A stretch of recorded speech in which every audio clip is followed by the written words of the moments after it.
All right, welcome back, ladies and gentlemen. I hope you're doing great on this day. I don't normally record on a Saturday, but I've had to get this video out today because there's just so much going on this week. There was just too much to cover in all my videos, so I had to record this extra video. Now, I want to talk specifically about the concerns I have with the UK, USA, a lot of European nations, and the relationships between Russia and China and our nations.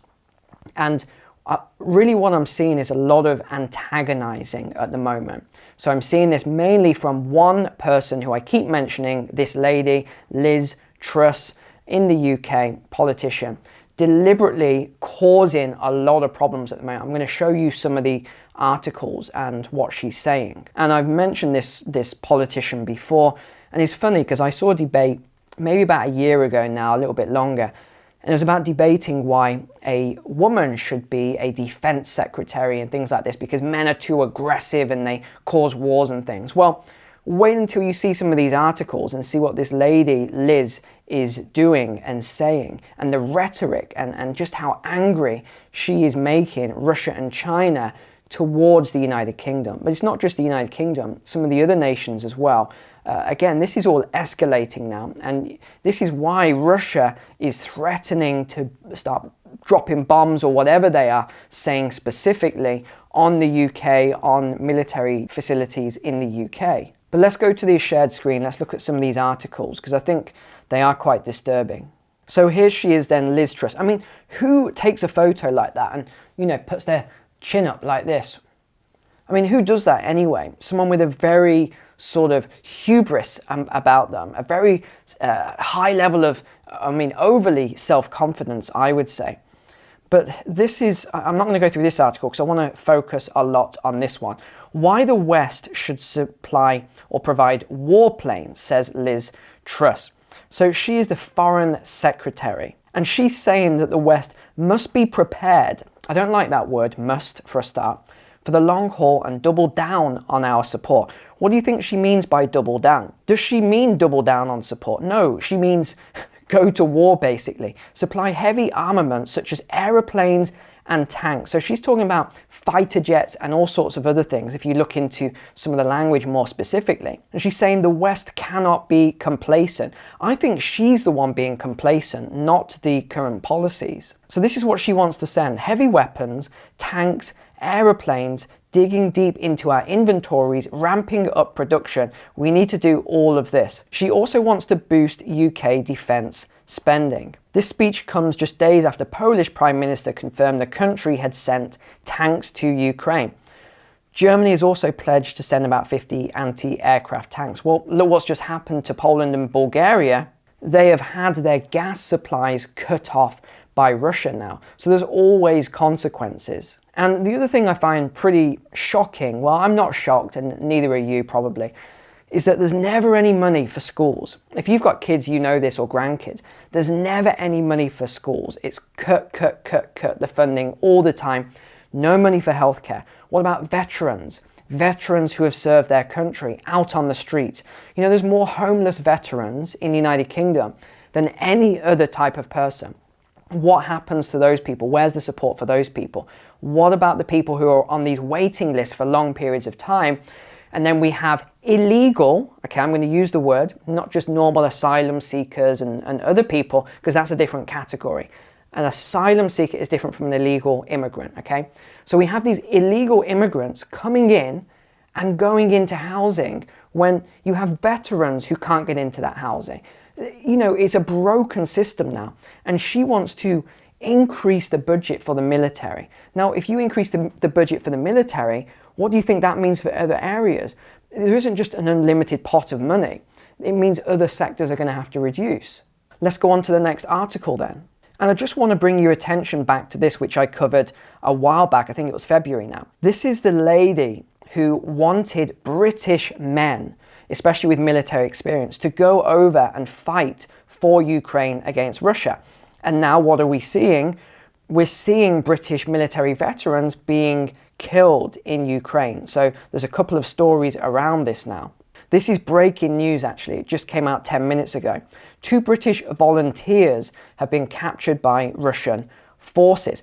Now, you should look at the word volunteers very, very loosely here because, and again, there's, different stories from both sides. No one really knows what the truth is, but the Western media is saying they were volunteers trying to, help out and working for an NGO. The Russian side are saying that these men had rifles and that they were soldiers trying to cross the border. So honestly, who knows what the truth is these days? You have propaganda from both sides. But this has been Russia's response to the UK threatening attacks on their British targets now. Here we go. Russia threatens to strike military targets in Britain, so on UK soil, over supplying weapons to Ukraine. But again, there's a lot more to this than meets the eye. And it's not just about supplying the weapons, but it's also about supplying. You've got to understand, the British military is very, very good at what they do. They've been fighting in wars going back a long time now. They have excellent special forces units as well, who are experts at sabotage and blowing things up and the like. So I'm not going to say too much, but I think there's a lot more to this than meets the eye. I don't think it's just the supplying of weapons. I think it's the supplying of expertise and helping Ukraine to attack Russian targets. Now, I don't want people to start saying Putin lover like they always do on this video. I'm just giving you the facts. I don't take sides in this. And people that say, well, you should take sides because you are British, you should take sides. You see, I take sides with what the honourable thing is. And for me, the honourable thing is to have peace and prosperity and good sort of relationships. It isn't to just go to war for the sake of going to war. It isn't for certain politicians who receive income, shall we say, or funding from defence contractors to read off a script what we should be doing.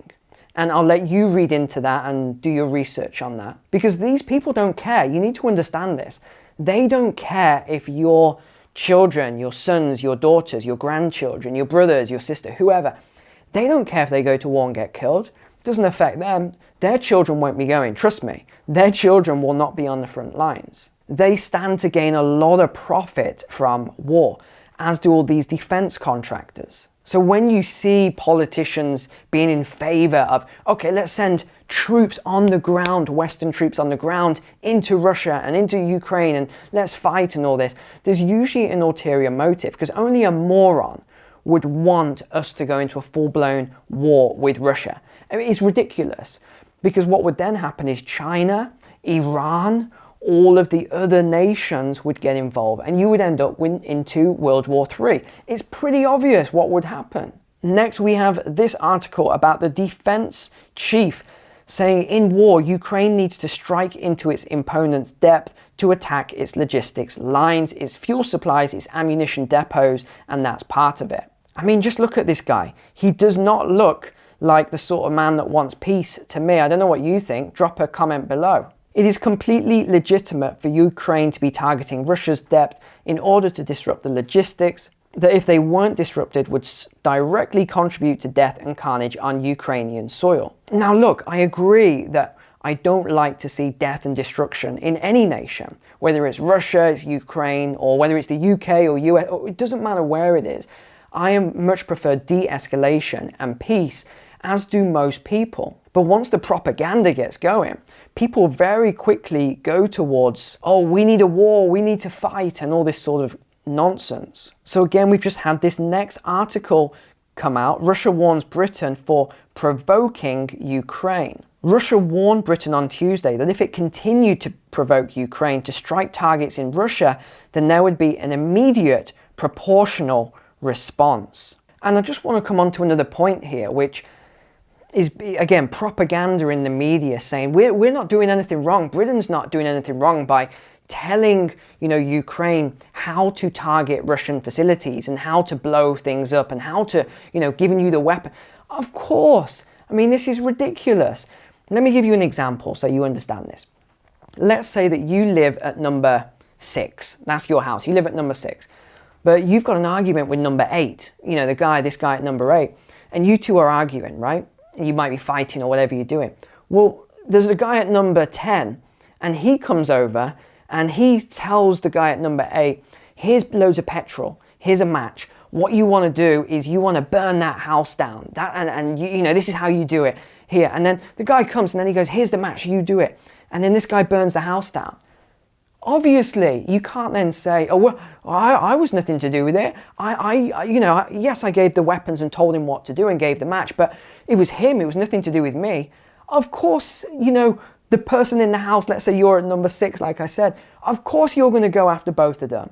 Why would you just say, oh no, yeah, it was definitely him. You were nothing to do with it. I mean, this is ridiculous. Surely the public are not that stupid that they can't see and understand this example here. So when the defense secretary and all these people are saying, oh, we're not involved, but you're arming and you're giving advice, you are involved. You're in somewhat of a proxy war with Russia already. And I'll tell you why I'm so against this, for those of you who are pro.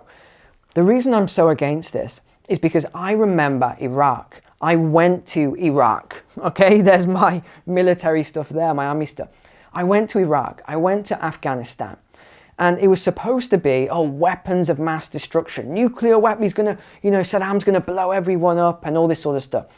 It was a lie. Tony Blair, George Bush, it was a complete lie. There were no weapons of mass destruction. But this is what politicians do.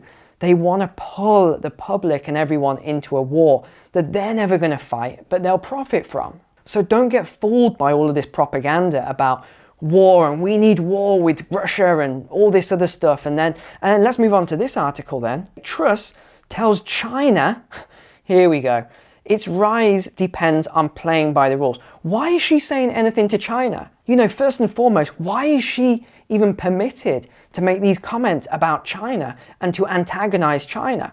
Britain, the world's 6th largest economy, is dwarfed economically and militarily by China, but believes that via soft power and strategic alliances, it can help persuade Beijing to play by the rules of a new, more dynamic international system.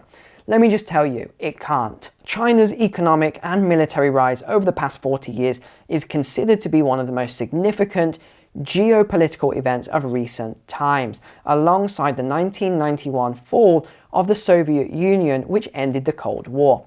But Truss said its further rise was not inevitable. Okay, do you want to sort of expand on that, Truss? Explain why? No, didn't think so. Beijing has said it firmly opposes linking the war in Ukraine to its relations with Moscow, and that it will defend the rights of Chinese individuals and companies. Look, I think Beijing has been pretty clear that they are not going to get involved. They are a partner with Russia. They're the biggest, most strategic partners. They are not going to take sides with the West over Russia. It's obvious. Why then go out and try and antagonize China and try and put pressure on them? That's no pressure. Words are no pressure on China. They do not care. They're a very different culture. They're not like the West. You know, words in the West, people get upset because they're a lot more sensitive. In China and Russia, words don't really make that big of an impact. Okay, let me go on to the final article then here, because Martin Armstrong has covered this as well this week. He's talking about Liz Truss as well. Even The Guardian has accused Liz Truss' position as recklessly inflaming Ukraine's war to serve her own ambition. Okay, now grammatically this sentence doesn't make much sense, but it's basically saying that Liz Truss again is seeking some sort of conflict with Russia. Moscow has come to the realization that this is already World War III, and the comment emerging from London is that Britain will not back down until they achieve the complete victory over Moscow. Boris Johnson apparently told Zelensky not to accept any deal with Putin. There are no peacemakers among them, only warmongers. I completely agree. Now, how much do you think military spending is globally now? Here we go. $2 trillion. That is what they are now spending on war. $2 trillion. And yet they can't find funding to help our own citizens or to help people who are struggling with energy and food and all the other costs. In fact, what does the Chancellor give? It gives a 5p discount on fuel, even though they're making a huge amount of profit on the increase on the taxes. Look, the governments now, these politicians are not for the citizens. And that's the whole point of a government. The politicians are there to serve the people, to serve the needs of the people. They're not. They're serving the needs of these big corporations and these huge institutions, shall we say, the World Economic Forum and all these other, nefarious groups, I would call them. That's what they're here to serve now. They're not here to serve you or I. So not a positive video today, I know, but I think it's important to cover all this stuff so that you understand what is going on, and so I can just pull these articles together for you, because if you just rely on the mainstream media, you're just going to get so much nonsense and misinformation. See, we can start using these words as well now. We can use it on the, the polar opposite scale here. Misinformation from them, which is what it is. There's very little accuracy in anything they report these days. So that's it for today. I hope you got some value from it. I'll see you tomorrow for the monthly stream. Until then, take care. God bless. See you soon.